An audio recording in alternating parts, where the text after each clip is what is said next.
گر تو خواہی مسلمان زیستن، گر تو خواہی مسلمان زیستن، نیست ممکن جذبہ قرآن زیستن، اور رمز قرآن روح ایمان جان دین، رمز قرآن روح ایمان جان دین، است حب رحمت للعالمین۔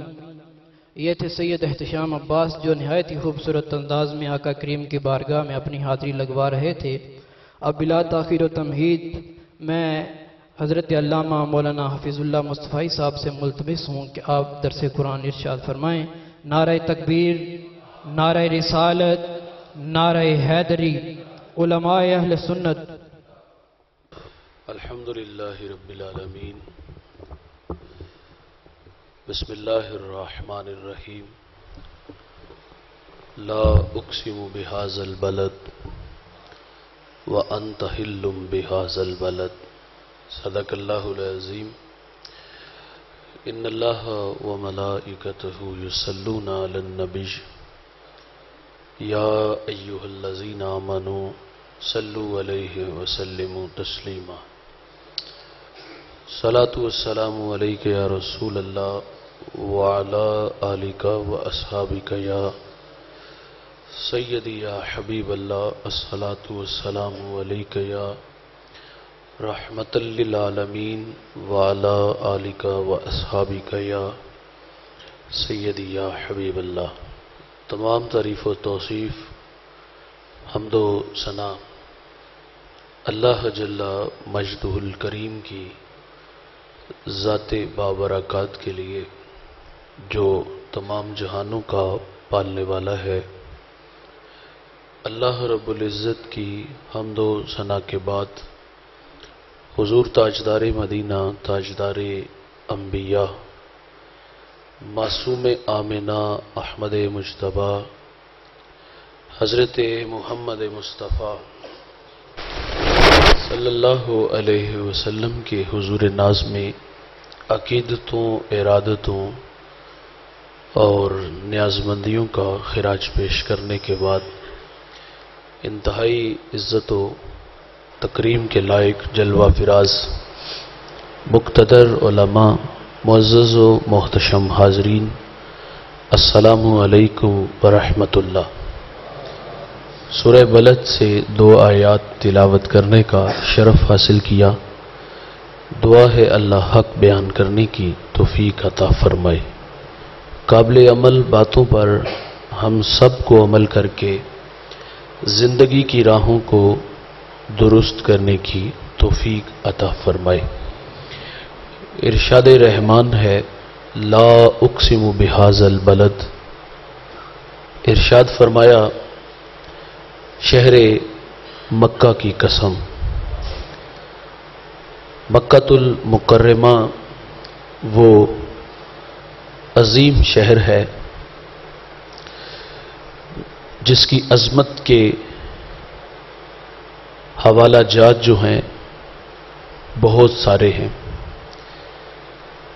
کسی ایک حوالے کی وجہ سے اس شہر کی قسم نہیں اٹھائی گئی، یعنی کہ خیال آیا کیونکہ اس کی عظمت کے حوالہ جات بہت زیادہ ہیں، تو یہ خیال آیا کہ شاید کہ اللہ نے اس شہر کی قسم اس لیے فرمائی کہ یہاں چپے چپے پہ نبیوں نے قدم جمائے ہیں۔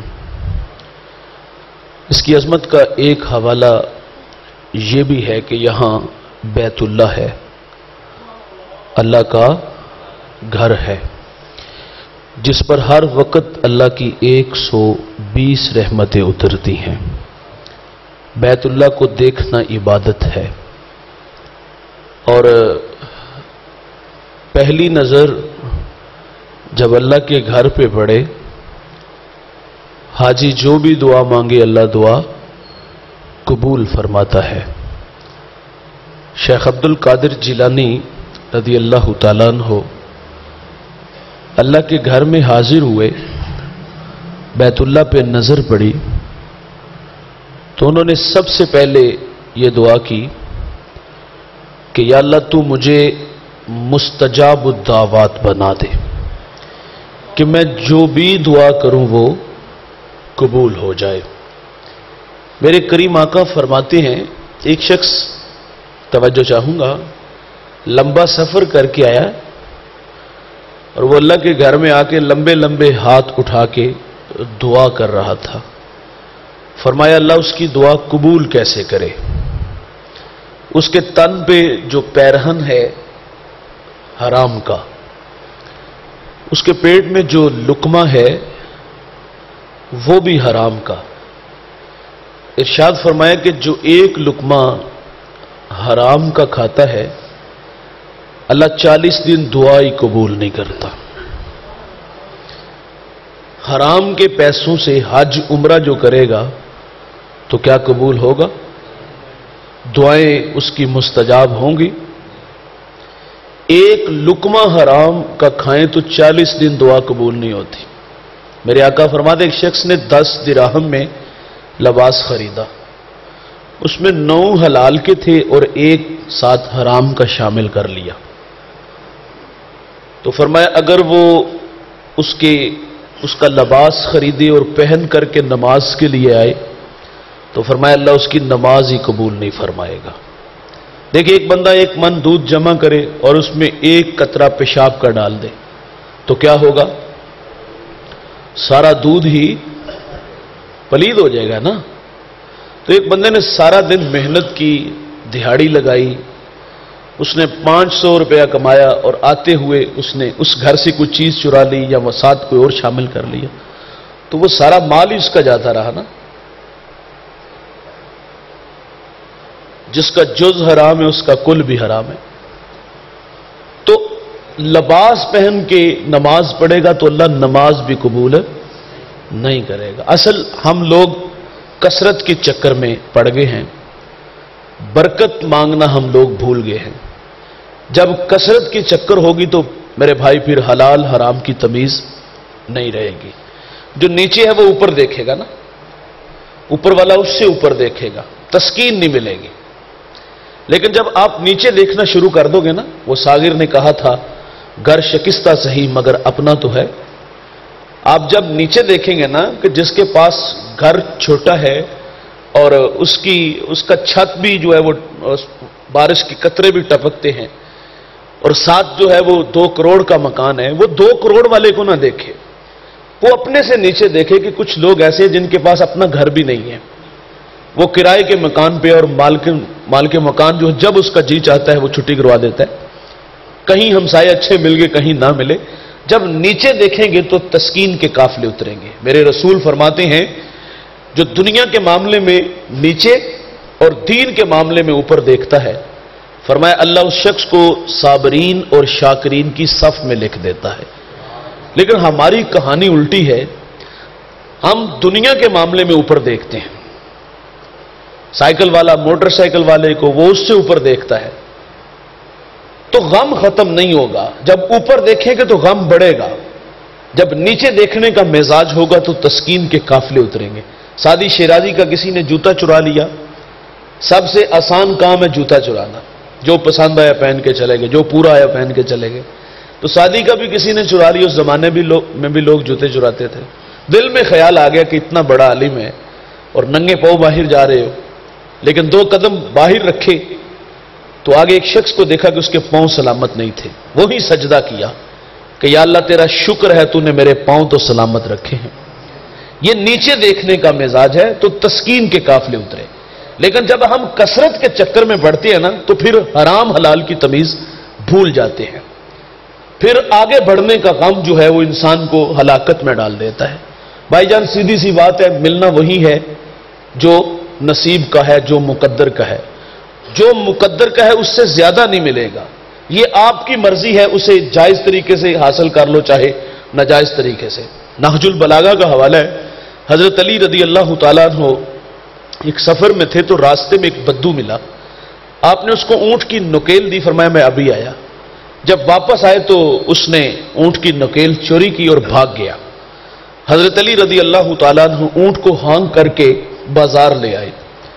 اچھا جس دکان پہ آ کے ٹھہرے چور وہ نکیل وہاں بیچ گیا تھا اور آپ نے دیکھ کر کے پہچان لیا۔ تو دکاندار سے کہا کہ یہ کتنے کی ہے؟ تو اس نے کہا یہ 2 درہم کی ہے۔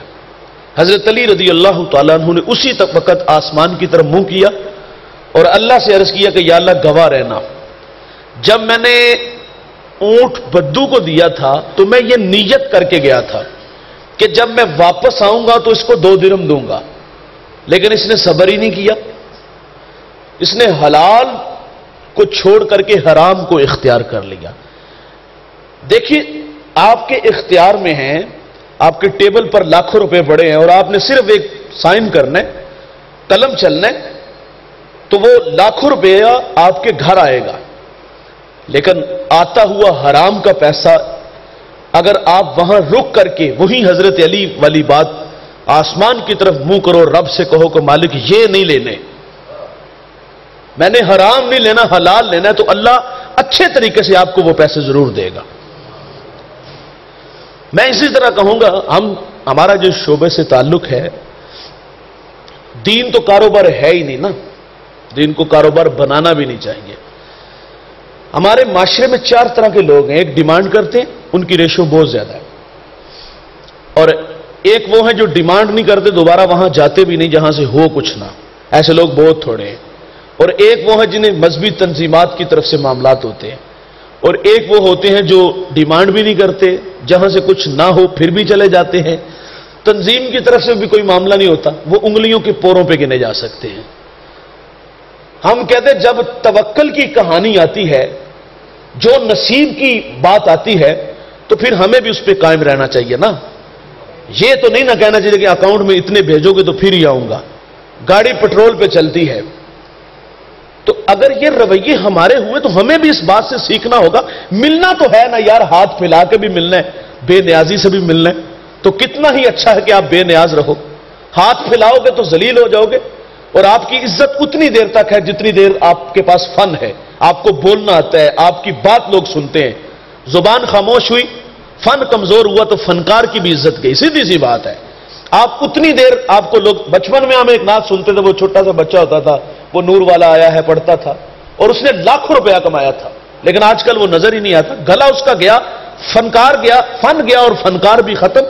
ہم کہتے ہیں کہ آپ دین کو دھندا نہ بناؤ، دین کو کاروبار نہ بناؤ، تمہارے نصیب کا تمہارے گھر تک آئے گا، یہ ہمارا ایمان ہے۔ میں قبلہ کے ساتھ ایک سفر میں تھا، تو حضرت کی عادت ہے کہ بیان کر کے پیچھے پلٹ کے بھی نہیں دیکھتے، تو جلدی سے گاڑی میں بیٹھے اور رکنا، میزبان سے ملنا، اس کا مطلب واضح ہوتا ہے، سمجھ آتی ہے کہ یہ کس لیے رک رہے ہیں۔ خیر گاڑی میں بیٹھے ہم 5-6 کلومیٹر آگے چلے گئے تو میزبان محفل کی کال آئی، اس نے کہا حضرت ٹھہریے، آپ سے کوئی ضروری بات کرنی ہے۔ خیر ہم وہاں رکے، اس نے تحائف اور ہدیہ بھی پیش کیا، اور جب وہ واپس گئے، گاڑی آگے چلی تو پیچھے پلٹ کے حضرت نے دیکھا تو فرماتے بیٹا رکنا نہیں، جو مقدر کا ہوتا ہے وہ پیچھے بھی آ جاتا ہے، نصیب کا آپ کو ضرور ملے گا۔ اگر ہم لوگ بھی اس کو دھندا بنا لے، ہمیں حضرت زمانے طالب علمی میں ایک بڑی بات اکثر کہا کرتے، بیٹا لا تما لا منا لا جمع، تما نہیں کرنا، تما نہیں کرنا، لوگوں کی جیبوں پر نظر نہیں، جیب کے نیچے دھڑکنے والا دل وہاں نظر ہونی چاہیے، وہ اللہ کتوں کو رزق دیتا ہے، تم اس کے بندے ہو، محروم نہیں رکھے گا۔ یعنی یہ باتیں ہم اپنے بچپن میں سنتے تھے، بار بار سنتے تھے۔ جب میں اس میدان میں اترا تو میں نے ایک دفعہ اپنی شکایت حضرت سے کی کہ حضرت تقاضا نہیں ہوتا، لیکن کبھی کبھی نفس شیطان ظاہر ہے یہ بھی تو ساتھ ساتھ ہے، روڑے اٹکاتا ہے، خیال آ جاتا ہے کہ یار اتنا لمبا سفر کر کے گیا ہوں، تو جنہوں نے بلایا انہیں تو احساس ہونا چاہیے۔ میں نے کہا یہ بات بھی کیوں دل میں آتی ہے، آپ سے ہمارا تعلق ہے اور آپ نے ساری زندگی بے نیازی میں گزاری ہے، پیچھے پلٹ کے نہیں دیکھتے اور رویے سے بھی محسوس نہیں کرواتے، لیکن یہ دل میں میرے کیوں آتی ہے؟ میں نے کہا کوئی تعویذ، کوئی عمل، کوئی وظیفہ بتا دے۔ تو آپ نے فرمایا بیٹا اگر دل میں بات آنے لگے تو جو ملے اس کو اللہ کی راہ میں خیرات کر دیا کرو۔ ایک عالم کو، ایک مبلغ کو، ایک دائی کو جب ان راہوں پہ چلے تو اس کو اتنا مخلص ہونا ضروری ہے۔ تو بات یہ میں عرض کر رہا تھا کہ توکل بہت بڑی دولت ہے، یہ توکل ہمیں بھی کرنا چاہیے نا، کہ بے نیازی والا معاملہ ہمارا بھی تو ہونا چاہیے نا۔ تو جو نصیب کا ہوتا ہے وہ مل کے رہتا ہے، اور کتنا ہی اچھا طریقہ ہے کہ یار آپ حلال اور جائز طریقے سے لو، ہاتھ پھیلا کے ذلیل ہو جاؤ گے۔ اور اس شخص نے جس نے اونٹ کی نکیل چوری کی تو اس پہ حضرت علی فرماتے میں نے نیت کی تھی 2 درہم دینے تھے، اس نے حلال رستے کو چھوڑ کر حرام والے کو اختیار کیا. تو بھائی جان اگر آپ کثرت کے چکر میں پڑو گے تو پھر حلال کی تمیز اٹھ جائے گی. اللہ سے کثرت بھی مانگو، میں یہ نہیں کہتا نہ مانگو، ضرور مانگو، لیکن اللہ سے برکت بھی مانگا کرو. ہم برکت نہیں مانگتے، ہم کثرت کے چکر میں ہوتے تو حلال حرام کی تمیز نہیں رہتی. تو 10 درہم میں جس نے لباس خریدا ایک حرام کا تھا تو فرمایا نماز بھی قبول نہیں ہوگی. وہ شخص جو اللہ کے گھر میں جا کے لمبے لمبے ہاتھ اٹھا کے کہتا ہے اللہ، یعنی دعائیں کرتا ہے، حضور فرمایا دعا قبول کیسے ہو؟ تن پہ پیرہن حرام کا، پیٹ میں لقمہ حرام کا. یار اگر رزق پاک نہ ہو تو باطن میں اجالے نہیں اترتے. میاں شیر محمد شرک پوری رحمت اللہ علیہ کتنا بڑا نام گزرا ہے. آپ کی خدمت میں ایک شخص حاضر ہوا اور عرض کرتا کہ حضرت یہاں بڑی عجیب سی کیفیت ہے، ہلچل کوئی نہیں. تو آپ فرماتے سحری کے وقت آنا.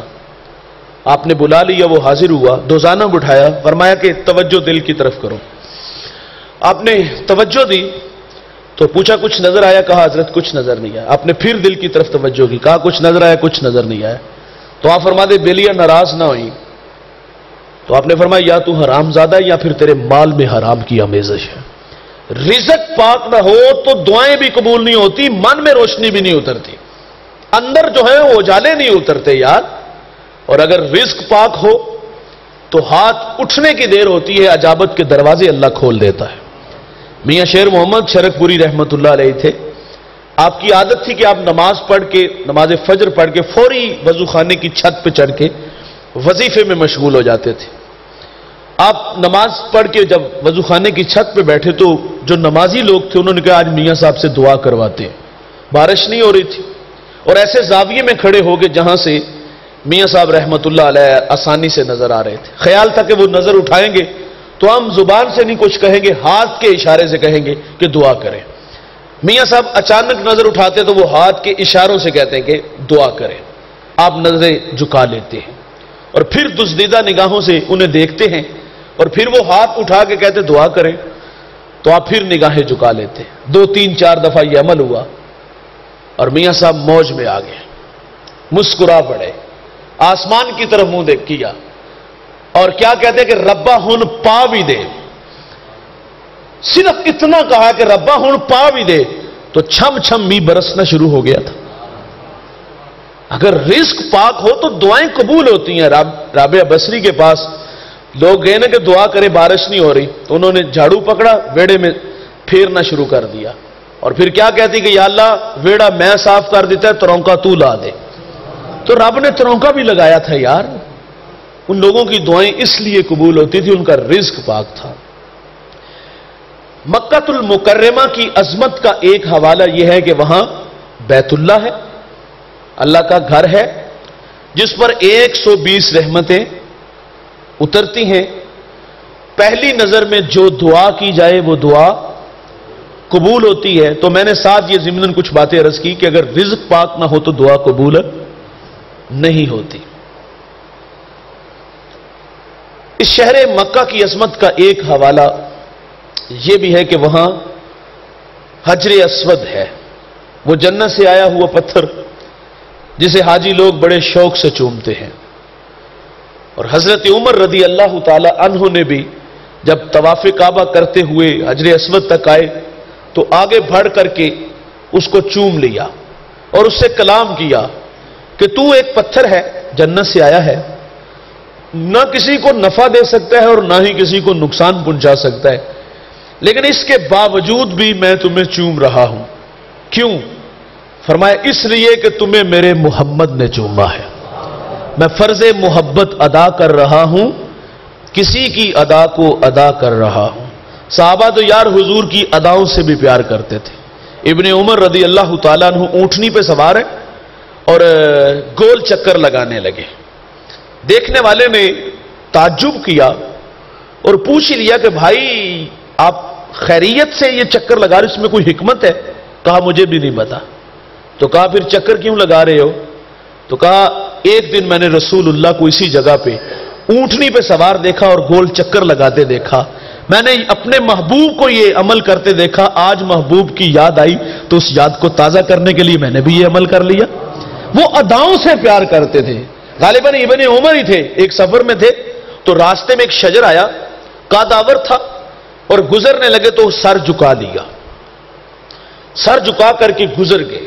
جو 7 دوست تھے انہوں نے تعجب سے کہا کہ عجیب کہانی ہے کہ اگر اس درخت کا قد چھوٹا ہوتا، آپ تکلف سے گزرتے تو بات سمجھ میں آتی، کیونکہ جھاڑی سے نہ الجھ جائیں، جبکہ یہاں تو تکلف سے گزرنے کی ضرورت ہی نہیں ہے۔ دیکھیں یہ مائک ہے، اگر میں یہاں سے گزروں گا تو ظاہر ہے یہ اس کا قد چھوٹا ہے، یہاں کر کے ہے تو میں سر جھکا کے گزروں گا، ورنہ اس کے ساتھ الجھ جاؤں گا۔ اور اگر یہ سیدھا کھڑا ہو تو میں یوں سر جھکا کے گزروں تو آپ کہیں گے خیریت تو ہے، ضرورت ہی کوئی نہیں تکلف کی۔ جب انہیں شجر کے پاس سے گزرتے ہوئے جب اس کے نیچے سے گزرتے ہیں تو سر جھکا کے گزرتے ہیں، قدآور درخت ہے۔ سوال کیا حضرت ناراض نہیں ہونا، یہ درخت قدآور ہے، سر جھکا کے کیوں گزر رہے ہو؟ تو آپ فرماتے ایک دن میں حضور کے ساتھ سفر میں تھا اور اسی راستے سے ہمارا گزر ہوا۔ کہتے اس وقت اس درخت کا قد چھوٹا تھا اور حضور جب گزرے تو سر جھکا کے گزرے۔ کہا گو کہ بڑا ہو گیا ہے لیکن میرے محبوب سر جھکا کے گزرے تھے، میں تو محمد عربی کی ادا کو ادا کر رہا ہوں۔ تو وہ حضور کی اداؤں سے پیار کرتے تھے۔ حجر اسود کا بوسہ حضرت عمر نے دیا تو کیا کہا؟ تجھے اس لیے چومتا ہوں کہ تجھے میرے محمد نے چوما ہے۔ اچھا آپ وہاں جاؤ نا تو وہاں آپ رات 2 بجے بھی جاؤ تو وہاں ہجوم عاشقہ نظر آئے گا، وہاں دھکم پیل والا ماحول ہوتا ہے۔ ویسے احتیاط ہی کرنا چاہیے، دھکے نہیں دینے چاہیے، اس کا احترام بہر صورت ہمیں اس کا لحاظ رکھنا چاہیے۔ خیر جو حجر اسود تک پہنچتا ہے اس کے پاس زیادہ وقت نہیں ہوتا، وقت اس لیے نہیں ہوتا کہ وہاں ٹھہرا جاتا ہی نہیں، 2-3 سیکنڈ ہوتے ہیں۔ اگر کوئی بڑا پہلوان کہے نا کہ میں نے یہاں 10 منٹ ٹھہرنا ہے، جس طرح ہم لوگ یہاں واپس آگے لوگوں کو بتاتے ہیں جی میں تو جو نا وہ ریاض الجنہ میں گیا تو 2 گھنٹے وہاں سے اٹھا ہی نہیں، حالانکہ یہ اچھی بات نہیں، آپ نے 2 نفل پڑھے، آپ کے پیچھے پوری دنیا سے لوگ آئے ہوئے ہیں، ان کا بھی حق ہے۔ آپ صفہ کے چبوترے پہ بیٹھے 2 منٹ بیٹھو یار، 2 نفل پڑھو، آگے بڑھو، لوگوں کو موقع دو۔ تقاضا یہی ہے نا، یہ کوئی فخر والی بات نہیں کہ آپ وہاں 2 گھنٹے بیٹھے رہے ہیں۔ ہم پتہ شرطہ آتا تھا میں پھر نفل لے لیتا تھا، یار تقاضا یہ ہے، محبت یہ ہے کہ آپ دوسروں کو بھی موقع دو نا۔ ہم تو جتنی بار بھی گئے ہیں بس 2 نفل نصیب ہوئے، اللہ کا شکر ادا کرتے آگے بڑھ جاتے ہیں۔ تو تقاضا یہ تھا کہ آپ 2 نفل پڑھو، یعنی کہ یہاں آ کر کے ہم بتاتے کہ ہم نے اتنی دیر وہاں گزاری، حالانکہ یہ لوگوں کے ساتھ بھی تعاون کرنا چاہیے۔ لیکن حجر اسود پہ ایسی کہانی نہیں، کوئی بندہ آپ کو یہ نہیں آگے کہے گا کہ میں حجر اسود پہ 5 منٹ ٹھہرا رہا، کوئی یہ بھی دعویٰ کرنا میں 2 منٹ وہاں ٹھہرا رہا تو میں مانوں گا ہی نہیں، اس کی وجہ وہاں ٹھہرا جاتے ہی نہیں۔ اگر کوئی پہلوان بننے کی کوشش کرے گا یا تو پاؤں تلے آئے گا یا پھر ہاتھوں کی ہتھیلیوں پر آئے گا اور اٹھا کے باہر پھینکا جائے گا۔ وہاں صرف 2 سے 3 سیکنڈ ملتے ہیں، اور آپ نے کبھی یہ منظر دیکھا ہونا، ہمیں تو بڑا لطف آتا ہے جب حاجی کو دیکھتے ہیں حجر اسود تک پہنچتا ہے، اس کے پاس 3 سیکنڈ ہوتے ہیں، 2 سیکنڈ ہوتے ہیں، اور یار وہ 2-3 سیکنڈ کے اندر پورے پتھر کو چوم لیتا ہے۔ ایک دفعہ چوم لیا آگے بڑھو، جو پیچھے اسے بھی موقع دو، لیکن دیوانہ 2 سیکنڈ میں پورے پتھر کو چومتا ہے۔ کیوں چومتا ہے؟ یار وہ دراصل محمد عربی کے لبوں کو تلاش کر رہا ہوتا ہے، شاید کہ میرے سونے محمد نے یہاں لب رکھے ہو، شاید کہ اوپر جو ہے وہ بوسہ لیا ہو، شاید کہ اس پتھر کو نیچے سے چوما ہو، وہ دراصل محمد عربی کے لبوں کو تلاش کر رہا ہوتا ہے۔ تو اس کی عظمت کا ایک حوالہ یہ بھی ہے کہ وہاں چاہے زمزم ہے، وہ پانی جس کو نسبت حضرت اسماعیل علیہ السلام سے ہے، وہ ٹھنڈا پانی جس کو ٹھوکر حضرت اسماعیل علیہ السلام نے ماری تو وہ پانی جو ہے وہ زمین سے نکلا، اور وہ پانی بڑا متبرک ہے، اس کو کھڑا ہو کے پینا یہ اس کا پروٹوکول ہے، اور وہ پانی کو عام نہیں، اس پانی کو جس نیت سے پیا جائے اللہ دعا بھی قبول کرتا ہے، وہ پانی دوا بھی ہے، وہ پانی شفا بھی ہے، وہ پانی غذا بھی ہے، جو نیت کرو جو دعا کرو اللہ قبول بھی فرماتا ہے۔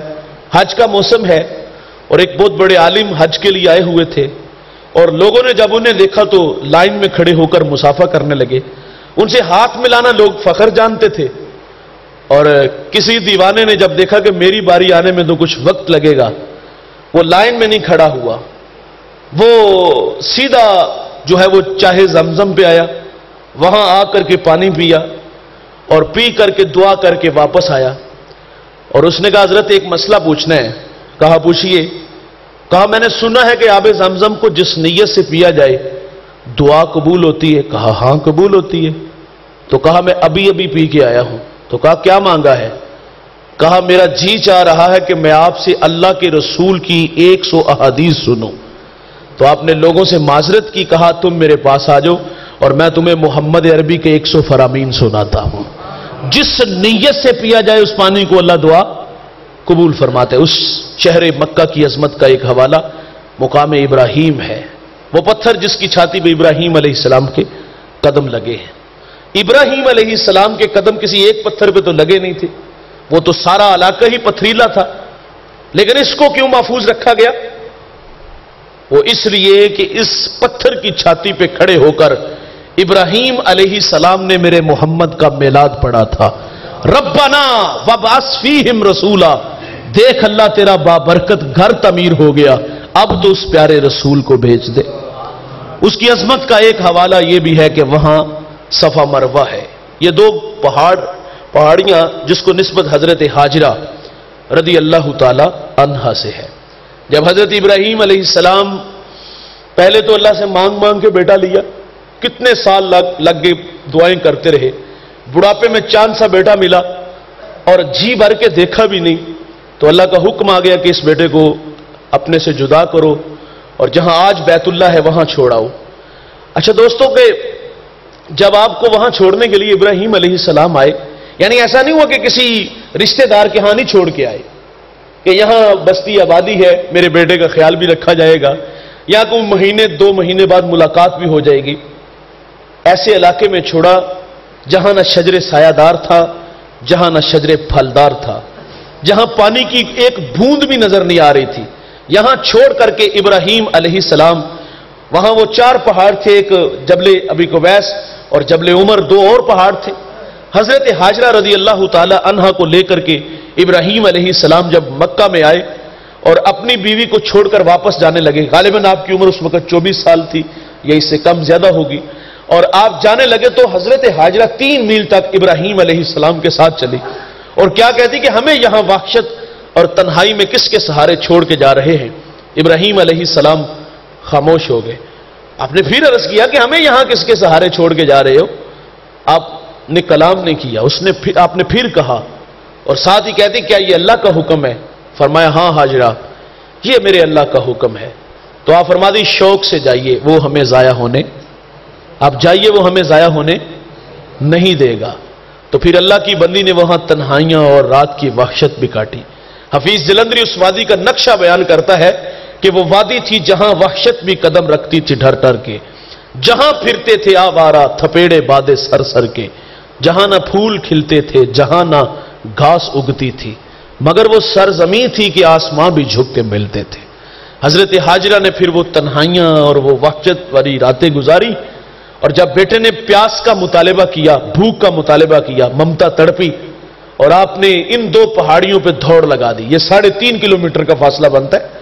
آج تو راستے آسان ہو گئے نا، جگہ جگہ پہ پانی میسر ہے اور اے سی لگے ہوئے ہیں، وہاں تو کہانی اب اور ہے نا، لیکن وہاں جب گزرتے ہیں تو وہ یادیں تازہ تو ہوتی ہیں، طبیعت میں عجیب سی کیفیت پیدا ہوتی ہے۔ تو حضرت حاجرہ نے وہاں دوڑ لگائی، 7 چکر لگے، تو وہاں پھر حضرت اسماعیل علیہ السلام نے پاؤں کو ٹھوکر ماری، ٹھنڈے پانی کا چشمہ جاری ہوا، تو اللہ تعالیٰ نے انہیں اپنی نشانیاں قرار دی اور قیامت تک اس کو عبادت کا درجہ دیا گیا۔ صفا مروہ پہ دوڑنا واجب ہے، اور فرمایا اتنی دیر تک حاجی کا حج قبول نہیں ہوگا جتنی دیر تک ان راہوں پہ، جن راہوں پہ میری بندی حاجرہ دوڑی تھی، اگر دوڑے گا نہیں تو حج قبول نہیں ہوگا۔ پھر قیامت تک کے لیے غوث، کتب، ابدال، ولی سب وہاں بوڑھے بچے جوان دوڑتے ہیں، تو دوڑنے کو عبادت کا درجہ دیا گیا۔ اس شہر مکہ کی عظمت کا حوالہ صفا مروہ بھی ہے، وہاں مزدلفہ ہے، مینا ہے، اس کی عظمت کے بہت سارے حوالہ جات ہیں۔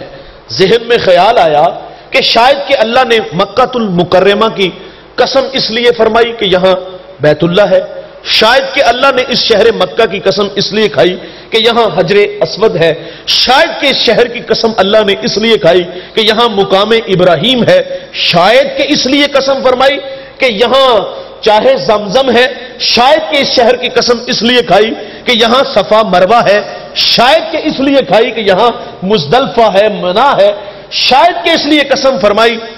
لیکن جواب ملتا ہے یہ متبرک مقامات سب اپنی جگہ پر، لیکن اس شہر کی قسم اس لیے نہیں کھائی کہ یہاں بیت اللہ ہے، اس شہر کی قسم اس لیے نہیں کھائی یہاں حجر اسود ہے، مقام ابراہیم ہے، اور چاہے زمزم ہے، صفا مروہ ہے، مزدلفہ ہے، منا ہے.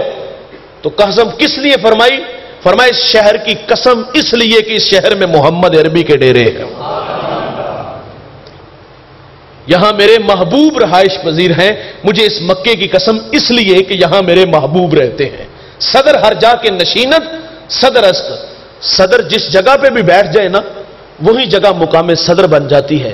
حضور مکے میں ہے تو مکہ افضل، حضور مدینے میں تشریف لے جاتے ہیں تو مدینہ افضل ہو جاتا ہے. یار جب حضور جنت میں چلے جائیں گے تو جنت افضل ہو جائے گی. مدینے کو فضیلت حضور کے مبارک قدموں سے ملی. واصف علی واصف کہتے ہیں شرف مکان کا نہیں ہوتا، شرف مکین کا ہوتا ہے. وہ یثرب تھا، بیماریوں کا گھر تھا، لیکن سونے محمد کے قدم لگتے ہیں اللہ مدینے کی خاک میں شفا رکھ دیتا ہے. مکہ بھی افضل اور مدینہ بھی افضل، ان کی افضلیت کا سبب میرے محبوب کی ذات ہے. حضور مکے میں ہے تو وہ مکہ افضل، مدینے میں آ جاتے ہیں تو مدینہ افضل ہو جاتا ہے. آپ کو مکہ کی حاضری نصیب ہو، مدینہ الرسول کی حاضری نصیب ہو تو وہاں کے آداب کا خاص ہمیں خیال رکھنا چاہیے. مدینہ میں جاؤ تو سیدی اعلیٰ حضرت نے لکھا ہے کہ وہاں آنکھیں بھی پوری نہ کھولو، یہ اس شہر کا ادب ہے. اور امام مالک نے 40 سال روزے رسول پہ درس حدیث دیا ہے، اور ایک بار بھی ایسا نہیں ہوا کہ آپ نے کتاب کا ورق پلٹا ہو اور آواز بھی پیدا ہوئی ہو. لے سانس بھی آہستہ کہ دربار نبی ہے. ادب کا حیث زیر آسماں از عرش نازک تر، نفس گم کردمی آیت جنید و با یزیدی جا. یہ وہ جا ہے جہاں با یزید اور جنید بغدادی بھی آئیں تو سانسوں کو روک کے آتے ہیں. وہاں سانسوں کا شور بھی بے ادبی کہلاتا ہے. امام مالک جب مدینے کی گلی بازار سے گزرتے دیوار کے ساتھ لگ کے گزرتے، کندھے زخمی ہو جاتے. کسی نے کہا حضور والا حضور کے شہر مدینہ کے گلی بازار اتنے تنگ سوڑے تو نہیں کہ آپ دیوار کے ساتھ لگ کے گزرتے ہو؟ تو آپ فرماتے یار ان راہوں سے میرے محبوب گزرے ہیں. احتیاط اس لیے ہے کہ کہیں بے خبری میں میرا پاؤں وہاں نہ آ جائے جہاں میرے محبوب کے قدم لگے ہیں اور میں بے ادبوں میں نہ لکھ دیا جاؤں. اس چوکھٹ کا ادب ہمارے اوپر ضروری ہے. یار حضور صلی اللہ علیہ وسلم کے ظاہری وصال کے بعد سیدنا صدیق اکبر رضی اللہ تعالیٰ عنہ نے وہاں دیوار کھڑی کر دی، اور وہ دیوار آج بھی ہے جہاں میرے محبوب کی پیشانی لگتی تھی وہاں دیوار کھڑی کر دی. اور جہاں حضور کے قدم لگتے تھے ابو بکر مصلی کھینچ کے پیچھے لے جاتے ہیں. جہاں سونے محمد کے قدم ہوتے ہیں وہاں ابو بکر کی پیشانی لگتی ہے. اس چوکھٹ کا ادب ہمارے اوپر فرض ہے. لیکن معذرت سے کہوں گا ہم جب مدینہ میں جاتے ہیں نا تو ہم وہاں بھی جا کر کے جھلوں والے کام کرتے ہیں. یہ دیکھیے ہم یہاں ہیں نا، ہم جمعہ کی نماز کے بعد کسی بڑے اجتماع کے بعد جب درود و سلام پڑھتے ہیں ہاتھ باندھے ہیں، نظریں جھکی ہوئی ہیں، تصور مدینہ باندھا ہوا ہے اور آنکھیں وضو کر رہی ہیں. شہر مدینہ کی یاد میں جو ہے وہ ہم تڑپ رہے ہیں، رقص بسمل کے تماشے ہیں، کیفیت بدلی ہوئی ہے. تو تقاضا یہ تھا کہ جب آپ بابو السلام سے داخل ہو، حضور کے بالکل قریب پہنچ گئے ہو یار، تو وہاں تو کیفیت اور بدلنی چاہیے تھی نا. مجھے ایک دوست نے کہا کہ ہم نے ایک بزرگ سے کہا وہاں وہ بڑے پرانے مدینہ میں رہتے ہیں کہ ہمیں کیسے پتا چلے کہ ہم حضور صلی اللہ علیہ وسلم کی بارگاہ میں سلام کر کے ہیں اور حضور کی بارگاہ میں ہمارا سلام قبول ہو گیا ہے. کوئی ایسی روشنی، کوئی ایسی نشانی ہے کہ ہمارا دل گواہی دے کہ ہمارا سلام بارگاہ رسالت مآب میں قبول ہو گیا ہے. تو بڑی خوبصورت بات جو سیدھی دل کو جا لگی، وہ کہتا ہے گزرتے مواجہ شریف کے سامنے اگر تمہاری آنکھوں میں اتھر اتر آئے نا تو سمجھ لو کہ حضور کی بارگاہ میں تمہارا سلام قبول ہو گیا ہے. اور ہم نے جب بابو السلام میں داخل ہوئے تو ہم نے کیا کیا، معذرت سے کہوں گا، ایک ہاتھ میں 5 ریال کا جوتا ہوتا ہے اور دوسرے ہاتھ میں موبائل ہوتا ہے اور لائیو کال چل رہی ہوتی ہے، اور مواجہ شریف کے سامنے سے گزر رہے. کیا حیثیت اس 5 روپے کے جوتے کی؟ اور لائیو کال میں کیا کہتے ہیں کہ حضور کو سلام کر لو. ہم اپنے رشتہ داروں کو، گھر والوں کو کال کر کے کہتے ہیں سلام کر لو. معذرت سے صاحب، حضور کیا آپ کے موبائلوں کے محتاج ہیں؟ دلوں کے رابطے کمزور ہو گئے یار ہمارے۔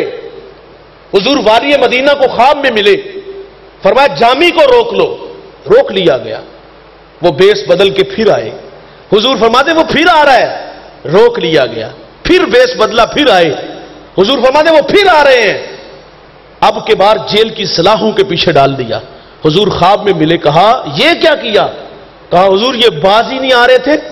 تو میرے نبی فرماتے جس شوق و ورفتگی سے جامی آ رہا تھا نا، فرمایا اس کی محبت کا تقاضا تھا کہ میں قبر انور سے باہر نکل کے اس کا استقبال کرتا۔ اصل تو دلوں کے رابطے ہیں جو کمزور ہو گئے۔ ہم جب واپس آتے لوگوں کو فخر سے بتاتے جی 12 ربیع الاول کو ہم نے وہاں نعرے لگائے، ہم نے اونچی اونچی آواز میں درود و سلام پڑھا، شرطے ہمیں باز کرتے لیکن ہم نے پرواہ نہ کی۔ او بھائی آج بھی وہ حکم ہے جو حضور کے زمانے میں حکم تھا کہ سانسوں کا شور بھی بے ادبی ہے۔ وہاں تو یقین جانو قدم نہیں رکتے، جہاں ہم جھالیوں میں جھانک جھانک کر کے دیکھ رہے ہوتے ہیں وہاں تو کیفیت یہ ہوتی ہے کہ میرے گدنے قدم اور ان کا حرم۔ بھائی آپ یہ دیکھو کہ حضور کے قدموں میں پہنچے اور ہم وہاں کام کیا کر رہے ہیں؟ یہ اللہ کا کرم۔ ہم نے لوگوں کو وہاں ہوٹلوں پہ جگڑتے دیکھا، وہاں لوگوں کو کھانے پہ جگڑتے دیکھا۔ تم تصور تو کرو کہ تم نے کتنے لوگ ہیں جنہوں نے زندگیاں گال دی وہاں پہنچنے کے لیے، لیکن راستے میں جان دے دی، ساری زندگی تڑپ تڑپ کے گزار دی، اور تمہیں ہر سال بلا لیا جاتا ہے۔ آپ تو اللہ کا شکر ادا کرو کہ وہاں تک پہنچ گئے ہو۔ لوگ کھانے پہ جھگڑا کر رہے ہوتے، وہاں کھانا اچھا نہیں ملتا، وہاں اچھا نہیں ملتا۔ ہم کہتے ہیں مدینے میں جاؤ، مکے میں جاؤ، کھانوں کے نام نہ رکھو یار، تم حضور کے شہر تک پہنچ گئے ہو۔ رہائش گاہ پہ جھگڑے ہیں، وہاں کھانے پہ جھگڑے ہیں، اور کتنے لوگ ہیں یار جو ان راہوں پہ تڑپتے رہے۔ میرے ایک ٹیچر ہیں سلیم دلاوری، حفیظ طائب کے وہ شاگرد ہیں، صف اول کے شعراء میں ان کا شمار ہے، پنجابی میں لکھتے ہیں، بہت اچھا لکھتے ہیں، وہ خود کو کھینچ کر کے در حبیب تک لے جاتے ہیں۔